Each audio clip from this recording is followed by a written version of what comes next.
مگر ہر مشکل گھڑی میں اسے جمرود کا چہرہ یاد آتا اور وہ ہمت نہ ہارتا۔ آخرکار ایک رات وہ سیاہ پہاڑوں تک پہنچ گیا۔ وہاں ایک بڑی اور خوفناک غار تھی جس کے اندر سے سرخ روشنی نکل رہی تھی۔ علی نے ہمت جمع کی اور آہستہ آہستہ غار کے اندر داخل ہوا۔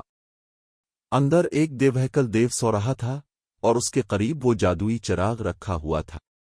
علی دبے قدموں سے آگے بڑھا۔ اس کا دل تیزی سے دھڑک رہا تھا۔ جیسے ہی اس نے چراغ کو ہاتھ میں اٹھایا، دیو کی آنکھیں اچانک کھل گئیں۔ وہ زور سے دوڑا اور علی کی طرف بڑھنے لگا۔ اسی لمحے چراغ سے ایک تیز روشنی پھوٹی جو پورے غار میں پھیل گئی۔ دیو اچانک رک گیا۔ اس نے حیرت سے علی کی طرف دیکھا۔ دیو نے کچھ لمحے علی کو غور سے دیکھا، پھر اچانک زور سے ہنس پڑا۔ اس نے کہا، ہزاروں سال میں پہلی بار کوئی انسان یہاں تک پہنچا ہے۔ تمہاری ہمت واقعی قابل تعریف ہے۔ وہ ایک طرف ہٹ گیا اور بولا، سچی محبت رکھنے والے کو کوئی طاقت نہیں روک سکتی۔ علی نے سکون کا سانس لیا، چراغ مضبوطی سے تھاما اور واپس محل کی طرف روانہ ہو گیا۔ جب وہ دربار میں پہنچا اور اس نے جادوئی چراغ شانسیا کے سامنے رکھا تو پورا دربار حیرت میں ڈوب گیا۔ ہر طرف خاموشی چھا گئی۔ شانسیا کچھ دیر تک چراغ کو دیکھتا رہا جیسے وہ کسی گہری سوچ میں ہو۔ پھر اس نے سر اٹھایا اور دھیمی مگر گونجدار آواز میں کہا، شاید میں غلط تھا۔ وہ مزید بولا، محبت واقعی ایک بہت بڑی طاقت ہے جسے نظر انداز نہیں کیا جا سکتا۔ پھر اس نے بلند آواز میں اعلان کیا، آج سے علی اور جمرود آزاد ہیں۔ یہ سنتے ہی جمرود خوشی سے دوڑ کر علی کے پاس آ گئی۔ اس کی آنکھوں میں خوشی کے آنسو چمک رہے تھے۔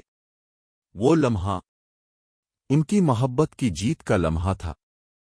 اس دن کے بعد علی کی زندگی ہمیشہ کے لیے بدل گئی۔ کچھ عرصے بعد جمرود نے اپنی جادوئی طاقت سے علی کے شہر میں ایک نہایت خوبصورت گھر تعمیر کر دیا۔ علی کی غربت ختم ہو گئی، مگر اس نے اپنی سادگی، عاجزی اور نیکی کبھی نہیں چھوڑی۔ وہ پہلے کی طرح لوگوں کی مدد کرتا رہا اور ایک اچھی زندگی گزارتا رہا۔